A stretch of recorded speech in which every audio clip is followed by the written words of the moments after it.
Thank you very much.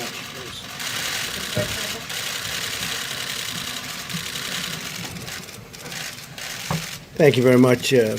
We just completed a very good meeting of the coronavirus task force, and they're really doing a great job, our professionals. The results are very, very good. And when you compare this to what's happening around the world, we're very proud of our people. And there's been a tremendous amount of coordination with states, with cities, and they're a little smaller form of government, and they have things going well. They're coordinating with us, and certain in particular, I think California has been terrific, the relationship. New York has been really good. We've had some really good relationships in terms of especially the hotspots, and we're focused on those hotspots. Some areas we don't have no problem whatsoever, and we hope to keep it that way. Before I turn this over to our great Vice President to provide an update, I just want to express my appreciation for the hard work done by the people behind me and the people back in the various offices, including the fact that I just left the Oval Office, so we have some people there that are probably watching this, or they're just working. We're using the full power of the federal government to defeat the virus, and that's what we've been doing. Last week we secured an initial $8.3 billion from Congress for the coronavirus, and that was quickly done and very efficiently done. I want to thank all members of Congress.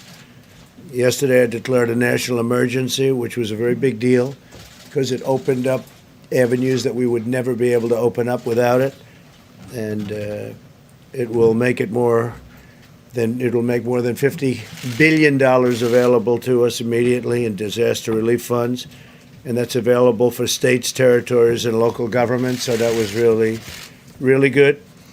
We also reached an agreement yesterday on a new legislative package that will provide strong support for American families and communities in dealing with the coronavirus. So it was done very, very bipartisan.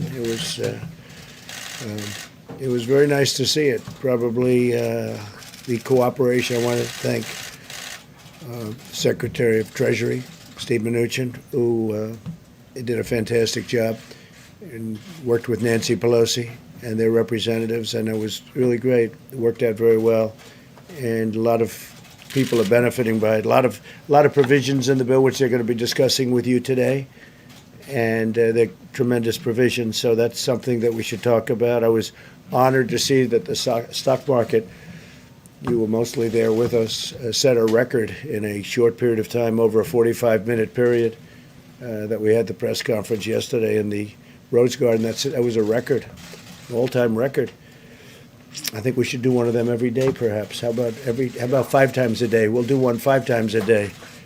But that was something to watch, and I had no idea. We walked back. I said, "So how did that work out?" They said, "Sir, you just set a new record in the history of the stock market." So that was pretty good. And those great companies that were there, they couldn't have been too unhappy either when you think about it, because they're all very big publicly listed companies. So they did a good job. And more importantly, they're going to do a good job. When you look at CVS and Walmart and all of the tremendous people that were there yesterday, these are the biggest and the best, and they're opening up their facilities. They're right now, literally working right now on doing something that's never been done before to the extent that we're doing it. And so we're very proud of them. Also, the bill provides for free coronavirus testing for all Americans who should be tested. So people that are getting tested are getting this free. They don't have to pay. A lot of people said, "Gee, it's a lot of money," and it is. It's a pretty complex test, actually, and it costs money, and it's being provided free, so people don't have to worry about that. It also provides paid sick and family medical leave for those who need it, including for those who have the virus, for caregivers, and those looking after children affected by school closures. So that's all taken care of also. And we'll continue all of these different actions. We have other things planned. We're going to also be working with companies that are affected financially. Our country is in the best financial shape. We've so different than in the past over the years. If you look at some of the real big crises we had, it was financial problems and different things. We now are in very, very strong financial shape with all of the trade and all of the other things that we've been doing. It's been pretty amazing. We hope the Federal Reserve will finally get on board and do what they should do, because we're doing things that they should be doing, frankly, and we can all do them together, but they should be much more proactive. Other boards and other countries and people representing those countries are taking a much more aggressive action than our Fed, and for the most part. So we'd like to see the, if you look at central banks yesterday, what they did, we want to see our Federal Reserve be much more proactive. It's important. But in the meantime, we're doing things that have been really well received. I guess you saw that yesterday at the end of the day with what we've done. We have a lot of things to tell you in terms of respirators, in terms of all of the different things. The masks are being made by the millions and millions. We have plenty now, but we're ordering for the millions. We're ordering worst case scenario. We always say worst case scenario, and that's where we're going. So I just want to thank everybody. I think the press has been really, over the last 24 hours, I think the representation's really been very fair, for the most part, been very fair. We're all in this together. It's something that nobody expected. It came out of China, and it's one of those things that happen. It's nobody's fault. We all will solve this problem. We'll solve it well. I think the American people have been incredible in the way they've acted. There's been, and if you look at companies and sports leagues and all of the things, what they've done is just something very special, without being told necessarily. In some cases, perhaps they were told, actually. But for the most part, they want to get it over with. They want to get it over with quickly and with very little death. As of this moment, we have 50 deaths, which is a lot of good decisions were made, or that number could be many times that, but that's based on a lot of good decisions. One or two in particular. You know that Europe was declared the hot spot yesterday, a big hot spot, and number one, and we made a decision quite a bit prior to that, but we saw what was happening. But if you have any questions, this group will be very happy to do it. But I just want to say they have been, led by Mike Pence, they have been incredible, the job they do. They're working 20 hours a day. This man is working 20 hours a day, or maybe more. Is it more? I think it's more. Tony has been working. I'm just looking at this whole group, and we've created a number of new stars, including the gentleman right behind me. I watched him the other day. It was such a fantastic job you did, and I really appreciate it. But they're going to be answering questions, and we have a lot of new information, so I think you'll find it very interesting. And I'll be going back to the Oval Office. Thank you very much. Mr. President, there are so many people right now that are rushing to Costco. They're rushing to grocery stores all over the country. They're filling up their baskets.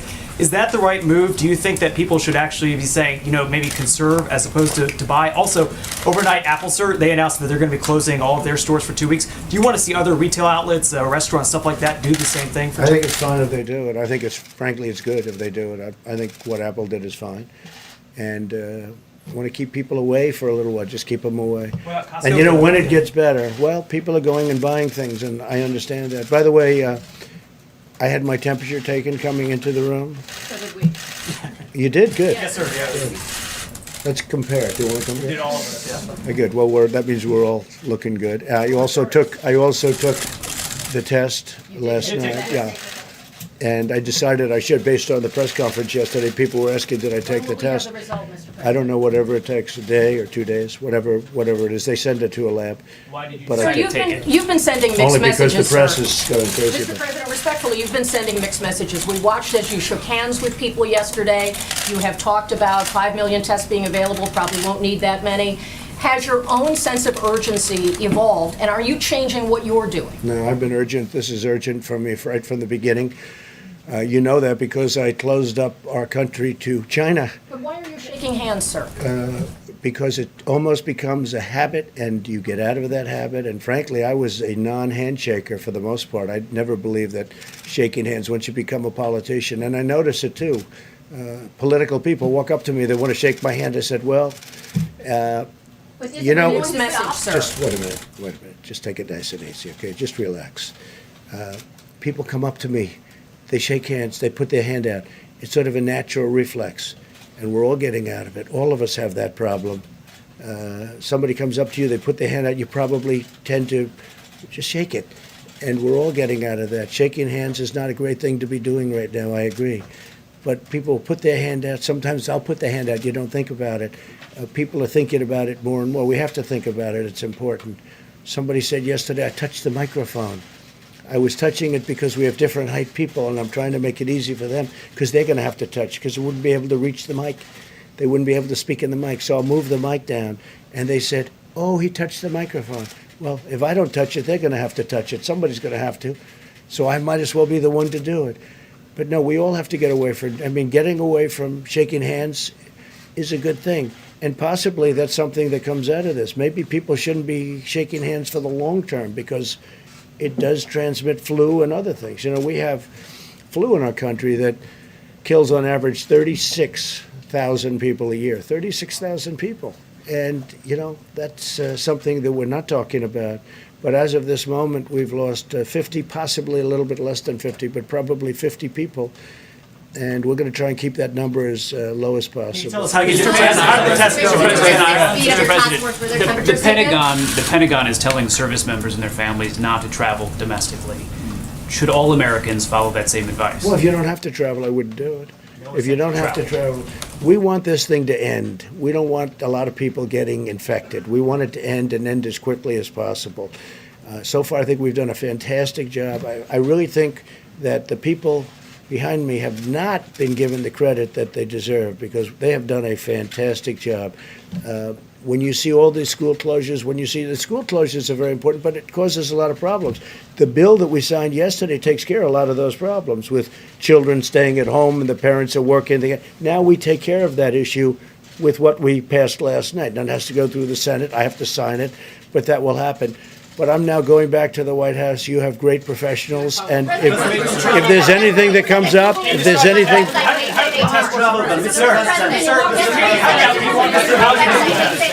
Mr. President, thank you, Mr. President. I just wanted to follow up on that.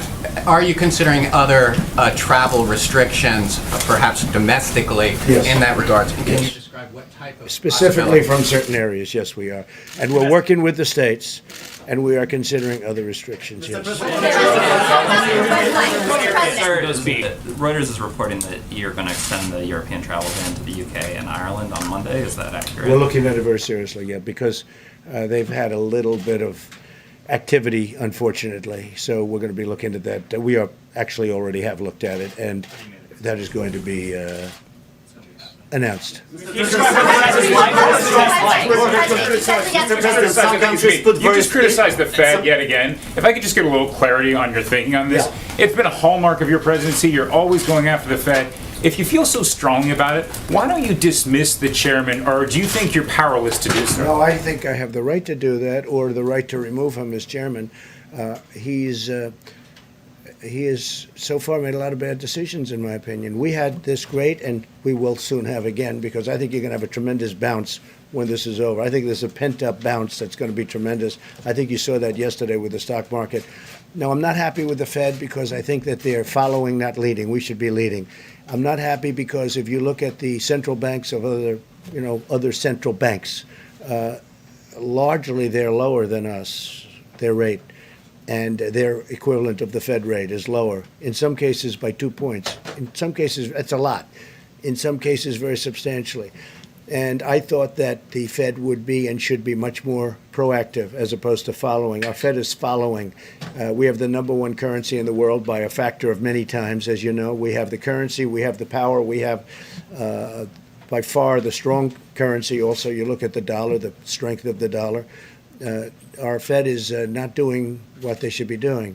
We shouldn't have a Fed rate that's higher than our competitor nations. You look at Germany, they're essentially under zero. They're negative. There are many countries negative. Japan is negative. Germany is negative. Others are negative. And we're paying higher interest rates. And what I'd like to do is, frankly, refinance our debt. We could refinance our debt very easily at a much lower rate. We have some tremendous opportunities right now, but Jerome Powell is not making it easy. No, I have the right to remove. I'm not doing that. No, I'm not doing that. I have the right to also take him and put him in a regular position and put somebody else in charge. And I haven't made any decisions on that.